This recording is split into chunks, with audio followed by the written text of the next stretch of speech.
नमस्कार दोस्तों, मैं संदीप कुमार आप सभी का हमारे चैनल पर बहुत बहुत स्वागत करता हूं।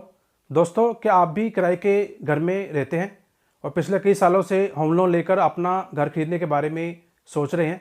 क्या आप जानना चाहते हैं कि इस समय घर खरीदना आपके लिए ठीक रहेगा? पिछली कई वीडियो में हमने आपको होम लोन के बारे में काफ़ी सारी जानकारी दी है कि कैसे आप होम लोन ले सकते हैं और आपको अपनी इनकम के हिसाब से कितना अमाउंट तक का होम लोन लेना चाहिए, ताकि आगे जाकर आपको होम लोन भरने में कोई दिक्कत का सामना ना करना पड़े। क्योंकि होम लोन का जो टाइम पीरियड होता है वो काफ़ी लंबी अवधि के लिए होता है। आज की वीडियो में हम होम लोन के बारे में तो जानेंगे ही, इसके अलावा आज की वीडियो उन लोगों के लिए भी काफ़ी सपोर्टिव और यूज़फुल होने वाली है जो अपने होम लोन को फोरक्लोज या पे ऑफ करने के बारे में सोच रहे हैं या पार्ट पेमेंट के बारे में जानना चाहते हैं। तो चलिए स्टार्ट करते हैं। दोस्तों, सबसे पहले मैं आपको यह बताना चाहूँगा कि होम लोन सबसे अच्छा और सबसे सस्ता लोन होता है। सबसे अच्छा इसलिए क्योंकि इसके ज़रिए काफ़ी सारे ऐसे लोग जो किराए के मकान में रहते हैं या फिर कम इनकम की वजह से वो अपना घर नहीं खरीद पाते हैं, वो लोग भी होम लोन लेकर अपने घर के सपने को पूरा कर सकते हैं। और जो पैसा वो किराए के मकान में दे रहे होते हैं उसी पैसे से वो अपनी होम लोन की EMI भर सकते हैं। अगर हम इसके इंटरेस्ट रेट की बात करें तो बाकी लोन्स के मुकाबले होम लोन काफ़ी सस्ता लोन होता है। अगर हम बात करें पर्सनल लोन, कार लोन या बिजनेस लोन की, तो इनका इंटरेस्ट रेट होम लोन से काफ़ी ज़्यादा हाई होता है। और अगर आप अपनी फर्स्ट प्रॉपर्टी खरीद रहे हैं और आपके नाम पर पहले कोई भी प्रॉपर्टी नहीं है तो सरकार द्वारा होम लोन पर सब्सिडी भी दी जाती है।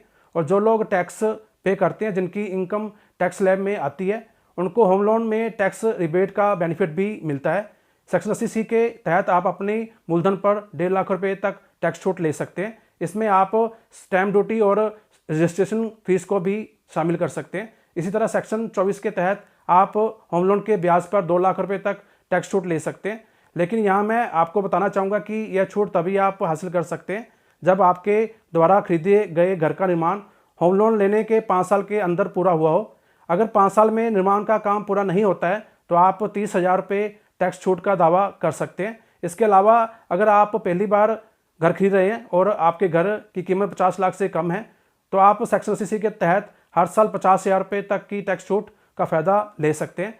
पर शर्त यह है कि इसमें जो आपका होम लोन है वो 35 लाख से ज़्यादा नहीं होना चाहिए। होम लोन के जरिए आपको अपने सपनों का घर तो मिलता ही है, इसके साथ साथ काफ़ी सारे टैक्स बेनिफिट भी आपको होम लोन में मिल जाते हैं जो कि बाकी लोन्स में आपको नहीं मिलते हैं।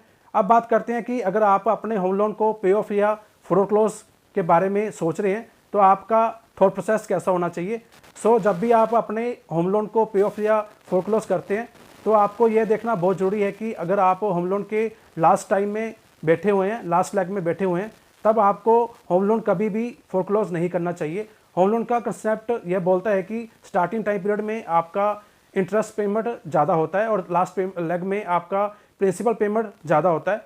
अगर आपका होम लोन 25 साल के टाइम पीरियड का है और आप 8 से 10 साल के अंदर पे ऑफ करना चाहते हैं तो यह एक वाजिब आइडिया हो सकता है। लेकिन अगर आप अपने होम लोन के 20 साल निकाल चुके हैं और अब 5 साल ही आपके लोन के बचे हुए हैं तो ऐसे केस में पे ऑफ करने का कोई लॉजिक ही नहीं बनता है, क्योंकि अब आपका प्रिंसिपल अमाउंट ही बचा हुआ है, इंटरेस्ट रेट आपका ख़त्म हो चुका है। इस बात को ध्यान में रखकर ही पे ऑफ या फोरक्लोज का डिसीजन आपको लेना चाहिए। अब बात करते हैं एक ऐसे ऑप्शन की जिसमें आप अपने होम लोन को कंटिन्यूस भी रख सकते हैं, इनकम टैक्स में रिपेट भी ले सकते हैं और होम लोन के ब्याज को काफ़ी कम भी कर सकते हैं। ये ऑप्शन है पार्ट पेमेंट का। इसका मतलब ये है कि जब भी आप के पास कोई लमसम पेमेंट आती है तो उस पैसों को आप अपने होम लोन में डाल सकते हैं। अगर हम पार्ट पेमेंट के प्रोसेस को उदाहरण के तौर पर समझें, मान लीजिए कि आपका 25 साल का होम लोन चल रहा है और आप डिसिप्लिन बनाते हैं कि आप हर साल 12 की जगह 13 EMI भरेंगे, यानी कि एक EMI की आप पार्ट पेमेंट करते हैं, तो आपको यकीन नहीं होगा कि आपके होम लोन का जो टेन्योर 25 साल का था वो घटकर 19 साल 3 महीने रह जाएगा, यानी कि लगभग 6 साल का टेन्योर आपका कम हो जाएगा। इसी तरह अगर आप हर साल डिसिप्लिन बनाते चले जाते हैं और ज़्यादा से ज़्यादा EMI भरते चले जाते हैं तो यकीन मानिए आपको बहुत ज़बरदस्त बेनिफिट होगा। यहाँ मैं आपको एक बात और बताना चाहूँगा कि जब भी आप पार्ट पेमेंट करते हैं तो आपको टेन्योर को कम करने पर ज़्यादा ध्यान देना चाहिए, specially interest rate cut scenario में। जब इंटरेस्ट रेट कट हो रहा होता है उस सिनेरियो में टेन्योर का कम करना एक बहुत ही अच्छा स्टेप होता है। कभी भी EMI कम करने पर फोकस ना करें, हमेशा टेन्योर कम करने पर फोकस करें। सो दोस्तों, आई होप कि अगर आप इन टिप्स को फॉलो करते हैं तो आप अपने होम लोन को बड़ी आसानी से चुका सकते हैं, और वो भी कम इंटरेस्ट रेट पर। सो आज की वीडियो में बस इतना ही। जानकारी अच्छी लगी हो तो लाइक करें, इस जानकारी को ज़्यादा शेयर करें अपने दोस्तों में, रिश्तेदारों में, ताकि ये जानकारी और लोगों तक भी पहुंच सके।